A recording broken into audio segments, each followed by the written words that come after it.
जैसे दाल में उफान आती है, तो जो संतान उत्पत्ति कारक ब्रह्मचर्य वीर है वो स्वयं से नहीं निकलता। या तो स्त्री सहवास स्वप्न में देखे और फिर निकले तो वो दोष माना जाता है। यदि स्वाभाविक आप जगे हो, आपको ऐसा दिखाई दिया, तो वो दोष नहीं माना जाता, वो आपका ब्रह्मचर्य पुष्ट ही माना जाएगा। और अगर हमारा चिंतन गलत हो गया और फिर वीरपात हुआ तो दोष माना जाता है। उस दोष के प्रायश्चित के लिए गंगा आदि पवित्र नदियों में खड़े होकर के स्नान करके उसी में खड़े होकर थोड़ा जप करे, उससे उसकी दोष निवृत्ति हो जाती है। होगा वही प्यारे, निश्चित हो चुका है। अब उस निश्चय को अगर कोई टाल सकता है, एक महान शक्ति है, राधा राधा राधा राधा।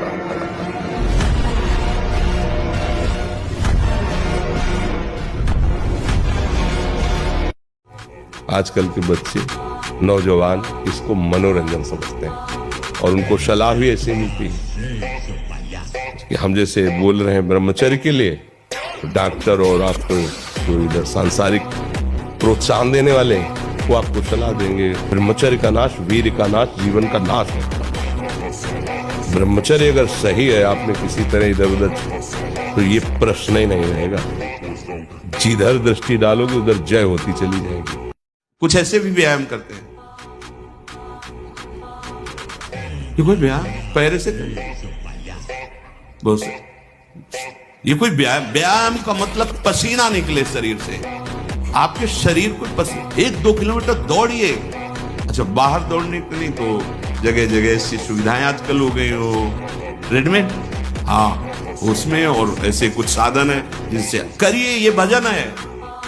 अगर शरीर स्वस्थ है, पुष्ट है, तो आप भगवत सेवा, देश सेवा सब कर सकते हैं। हैप्पी न्यू ईयर में तो ये क्या हैप्पी न्यू ईयर? ये हैप्पी है, लड़खड़ा रहे हो, ये हैप्पी है। शराब पी रहे हो, गंदे आचरण कर रहे हो, हैप्पी, दुख भोगोगे, पाप कर्म कर रहे हो। मनुष्य को मदिरा पीना पाप है, राक्षस को मदिरा पीना स्वाभाविक है। आजकल तो कहने लग गए हम तो राक्षस ही हैं, मतलब खुद ही कहने लग गए। तो आपके लिए दुर्गति भी पक्की है, नरक का रास्ता भी पक्का। इंतजार करो कि दुर्गति होगी। एक दिन वो भगवान श्री हरि के प्रेम में नृत्य कर रहे थे भगवान शंकर। बाणासुर ने ताली बजाकर ताली का स्वर मिला दिया।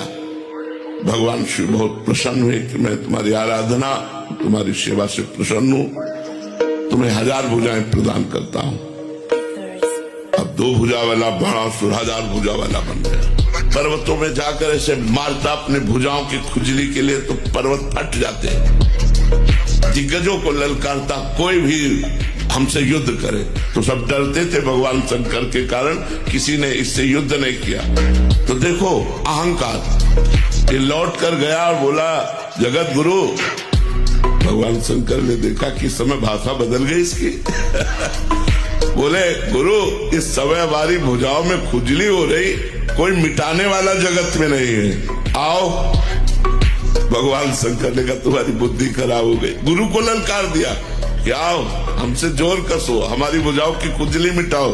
तो बोले हमारे जैसा ही बलवान तुम्हें प्राप्त होगा और तुम्हारे भुजाओं की खुजली मिट जाएगी। तब भगवान श्री कृष्ण ने युद्ध में सारी खुजली मिटा दी थी बाणासुर कि आप बिना अंडा खाए, बिना पाउडर खाए, बिना डिब्बा खाए अपने शरीर को पत्थर जैसा मजबूत बना सकते हैं। और पत्थर जैसा मजबूत बनाने के लिए आपको गाय का दूध पीना पड़ेगा, सनातन धर्म के चरणों में आना पड़ेगा, सनातन धर्म को अपनाना पड़ेगा। आज ये बड़े सौभाग्य का विषय है, सनातन धर्म की महिमा और उसके चरित्र को देखकर पूरा विश्व जय सनातन, जय सनातन, सनातन धर्म की जय, सनातन धर्म की जय ऐसा बोल रहा है।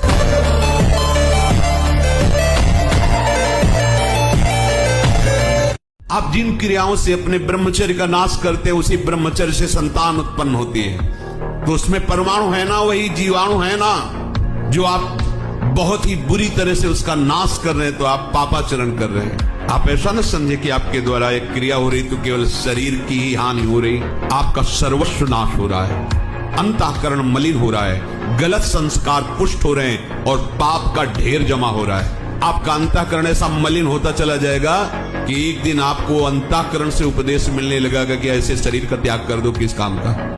शरीर को पचाने के लिए 1 घंटा व्यायाम की जरूरत है। दवा कोई वर्जिश से बेहतर नहीं, नुस्खा है कम खर्च, बाला नसेन, शक्ति बढ़े, फुर्ती लहे, चोट न अधिक पिराए, अन्न पचे, चंगा रहे, कसरत सदा सहाय। कम से कम 1500 दंड बैठक मारियो, फिर 2, 4, 6 घंटे पद्मासन सिद्धासन में नस नाड़ी एकदम शुद्ध, तब वो ब्रह्मचर्य लगना चाहिए कि ब्रह्मचारी जा रहा है। ब्रह्मचर्य, संयम, अगर संयम और ब्रह्मचर्य में तो तुम्हारे अंदर वो बल होगा जो बल मांस खाने से नहीं होगा। मांस खाने से आप चर्बी बढ़ा सकते हो, लेकिन आप संकल्प सिद्ध नहीं हो सकते। पूर्व के ऋषि मुनि ऐसे थे, लेकिन कुछ भी कर सकते थे।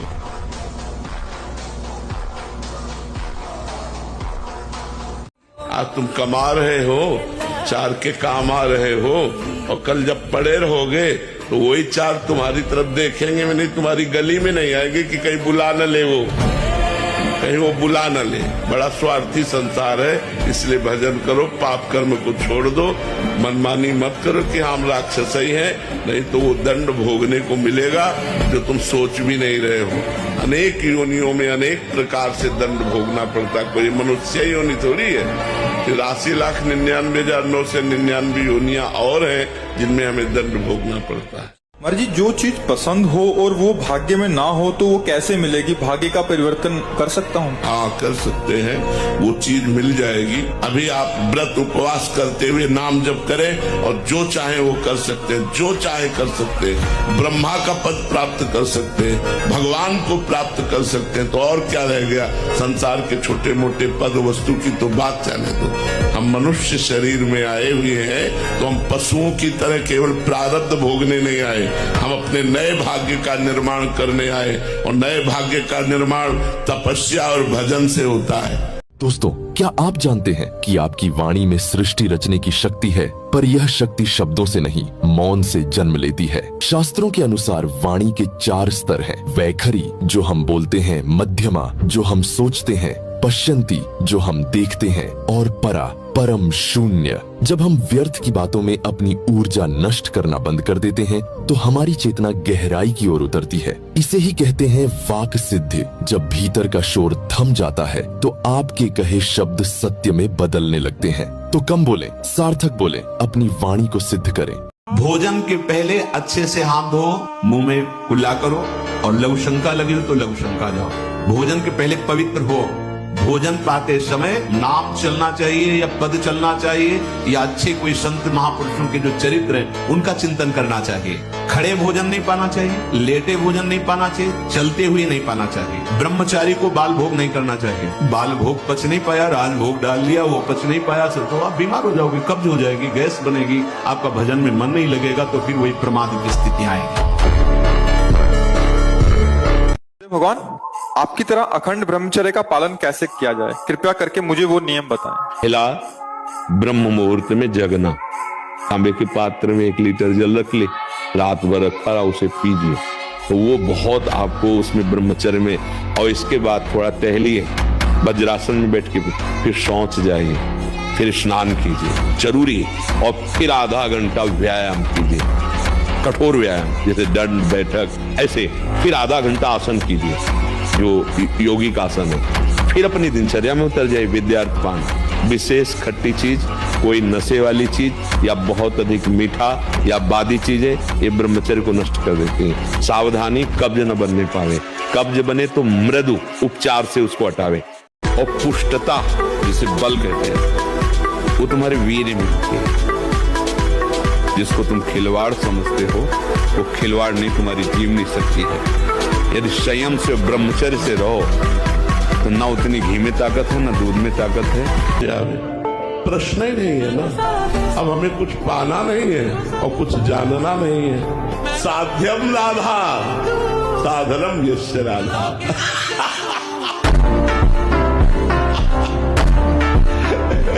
हमारे कोई प्रश्न ही नहीं बच्चा, हमारे कोई प्रश्न ही नहीं।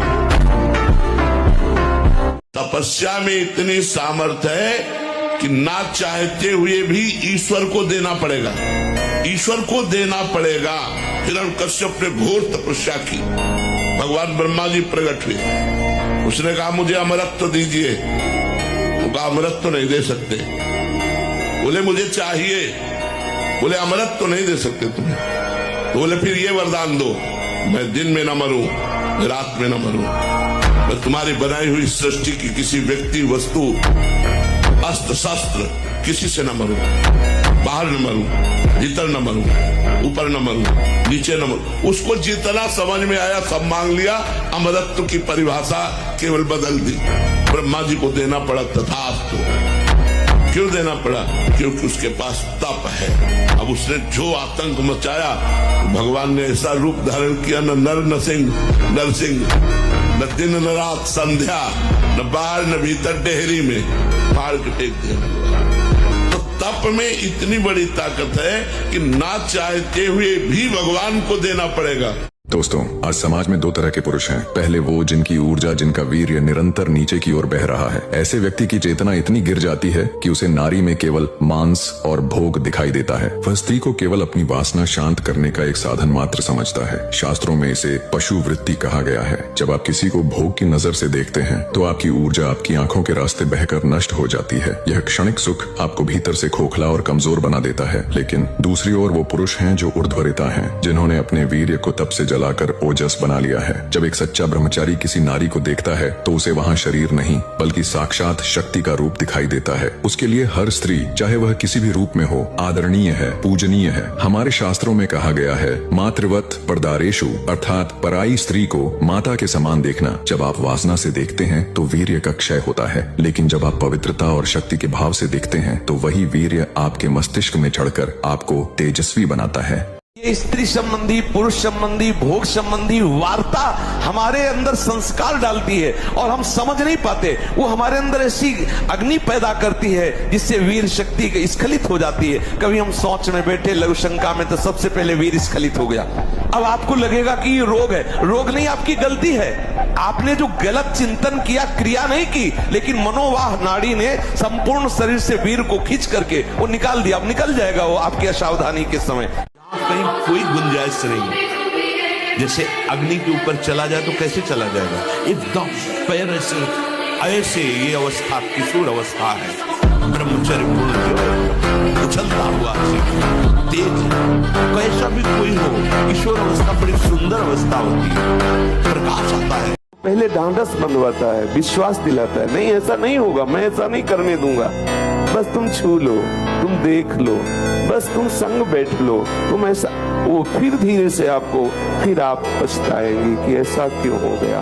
प्रत्येक चेष्टा में इसका कार्य है उस विषय का मनन करके उसकी स्फुरणा को संकल्प रूप में बदल देना और उसको चेष्टा में उतार देना। और इतना कहने में समय ज्यादा लगा, उसको करने में नहीं लगता, तत्काल तदात्म कर देता है। उपासक को समय नहीं देता, लेकिन कृपा पात्र उपासक पहली ही सीढ़ी में इसको रोक लेता है। जहां स्फुरणा हुई तत्काल सावधान हो जाता है, शास्त्र विरुद्ध चेष्टा नहीं। बोले भगवान कितने में मिलते हैं तो संख्या में सुन लो, 8 करोड़ में साक्षात सामने सिया राम, राधे श्याम, शिव पार्वती, जो चाहोगे वो खड़े हो जाएंगे। 8 करोड़ नाम जप करो और वो वाणी का सत्य वक्ता हो जाता, जो बोलेगा वही होगा। 8 करोड़ नाम जप करने वाला साधक जो बोलेगा, जाओ तुम्हारा मंगल हो जाए, मंगल हो जाओ, तुम्हें भगवान का साक्षात हो जाए। ऐसे साक्षात्कार होता है। जय हो विश्वनाथ, जय हो विश्वनाथ, जय हो विश्वनाथ। ओम भूत ज्ञान भक्ति द्वारा, ज्ञान भक्ति द्वारा सब प्रणाम।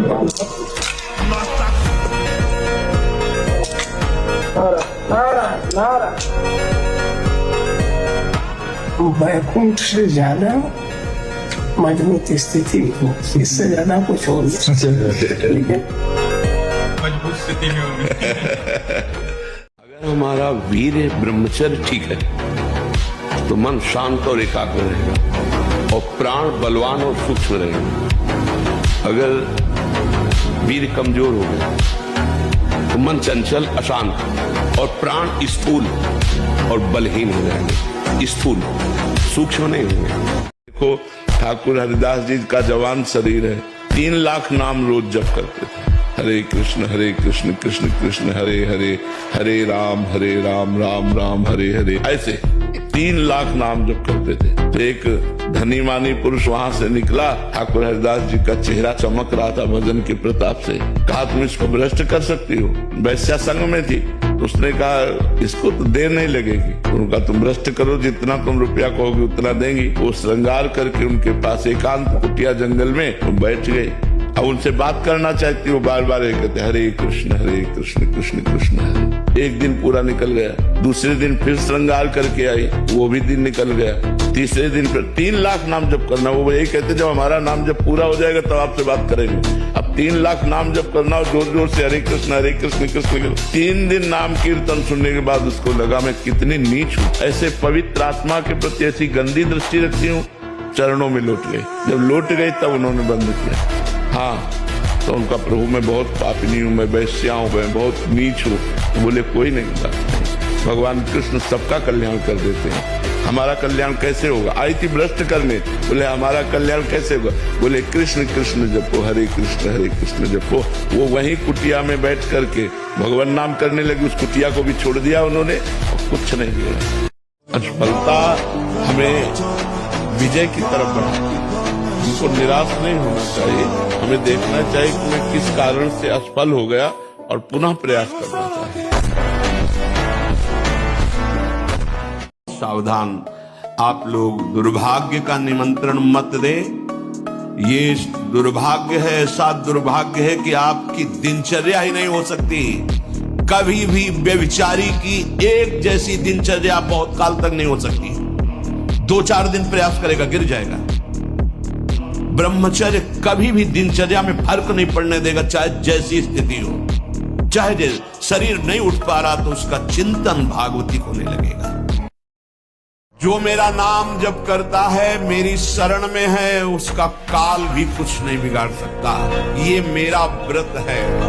बस तुझे एक बात समझनी है, चाहे आकाश टूटकर गिर जाए, चाहे पृथ्वी फट जाए, समस्त ब्रह्मांडों को जल डुबो दे, पर तू डरना नहीं। मेरा नाम जप करना, फिर देखना, तू देखेगा कि मैं तुझे अपनी छाती से लगाए हुए हूं, पक्का। जो एक बार अपना असली पिता है, जिसने मुझे प्रकट किया, जिसने मुझे बनाया है, एक बार उसको देखें। एक बार लालसा होनी चाहिए। सुनते बड़े सुंदर हैं, यार एक बार तो देखना चाहिए ना। बड़े सुंदर हैं, देखने योग्य हैं, अपने हैं, प्यारे हैं। कि आप चाहे जिस जन्म में मिलो, ये आपके ऊपर छूट है, लेकिन प्यारे अब मैं आपसे मिलना चाहता हूँ। आपने सब सुख दिखा दिए, अब हम मुझे नहीं चाहिए, अब मुझे आप चाहिए।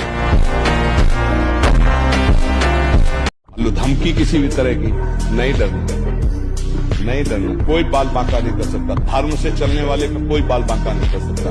प्रयास करेगा, लेकिन भगवान रक्षा, धर्मो रक्षति रक्षिता। हर समय जब आप बैठे तो मेरुदंड सीधा, इसका ध्यान रखें। आगे नासाग्र दृष्टि रखें और सावधानी से शयन करें। शयन करते समय बड़ा खतरा है। शयन के समय हमारी इंद्रियां और मन बहुत चंचल होता है। उस समय अगर ब्रह्मचारी भगवत चिंतन करते हुए, उसको नींद से मतलब नहीं है, तन्मयता धारण करते हुए नींद में चला गया तो बच जाएगा।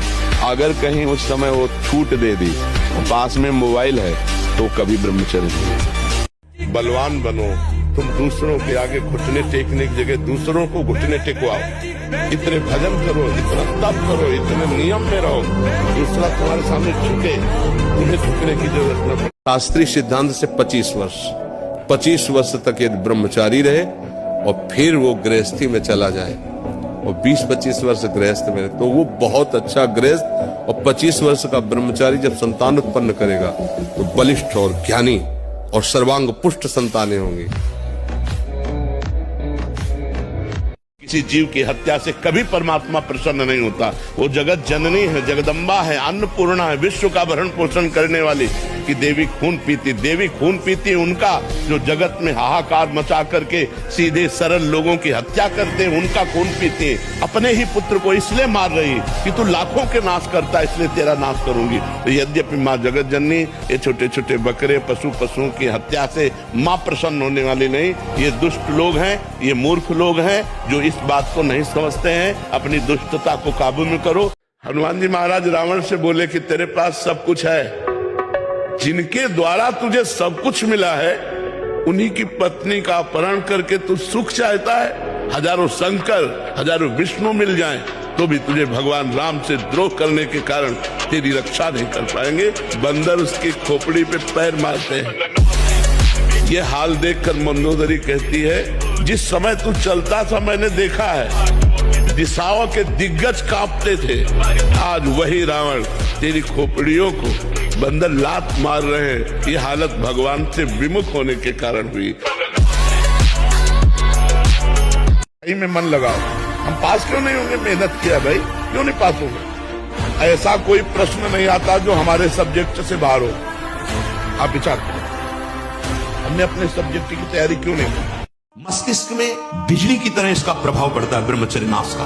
वो एकदम क्षीण करता चला जाता है। याददाश्त नष्ट हो जाना, शरीर में एक अजीब सी पीड़ा होना, सुबुद्धि का पूर्ण रूप से ह्रास हो जाना, प्रतिभा न रह जाना, तेज न रह जाना, उत्साह न रह जाना और पागल सा व्यवहार होना। मस्तिष्क कमजोर होते ही आंखों की ज्योति लड़खड़ा जाती है। अभी ब्रह्मचर्य रह करके आप देखो, ये तो प्राकृतिक नेत्र है, आपके दिव्य नेत्र खुल जाएंगे।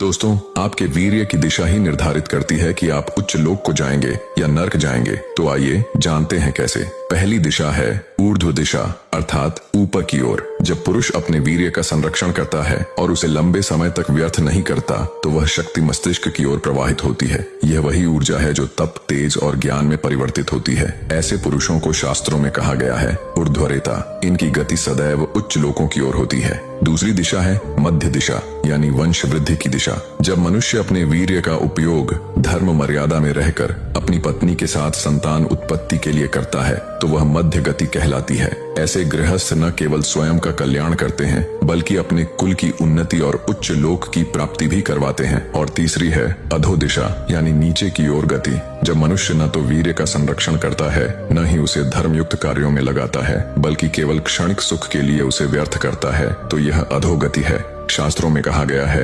अधोरेता व्यक्ति की गति अधोलोक अर्थात नरक की ओर होती है। दोस्तों, ऊर्जा कभी नष्ट नहीं होती, वह सिर्फ दिशा बदलती है। यदि वह ऊपर की ओर बहे तो ज्ञान बनती है, मध्य में बहे तो सृजन बनती है, और नीचे गिरे तो विनाश बन जाती है। इसीलिए अपने जीवन की दिशा चुनिए, क्योंकि आपकी ऊर्जा ही आपका भाग्य है।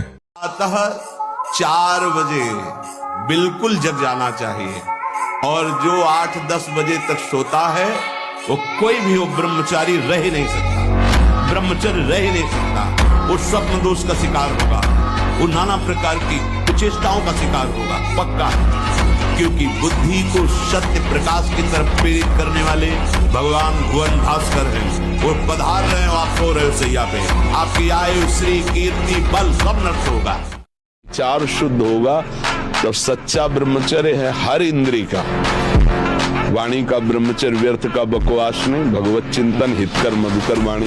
नेत्रेंद्री का ब्रह्मचर्य सब में भगवत भाव देखना, कहीं कोई काम आदि की चेष्टा को न देखना। श्रवणेंद्री का भगवत चर्चा सुनना, शास्त्र चर्चा सुनना, व्यर्थ की बातें ना सुनना। ऐसे हर इंद्री का ब्रह्मचर्य हो जाएगा, तो वो ब्रह्मचर्य का मतलब ब्रह्म में ही स्थित महापुरुष। कह रहा कोई ऐसा उपाय बता दो जिससे मतलब अंदर से ही आपसे बात हो जाए। हाँ, राधा नाम जप करो। हमारा नंबर है राधा, हमारा फोन नंबर है राधा। राधा नाम जप करो, हमसे बात कर लो। राधा नाम जप करो, इसी से आपको मानसिकता में संबंध हो जाएगा। मानसिक जब हमसे संबंध हो जाएगा तो आपको उत्तर मिलने लगेगा।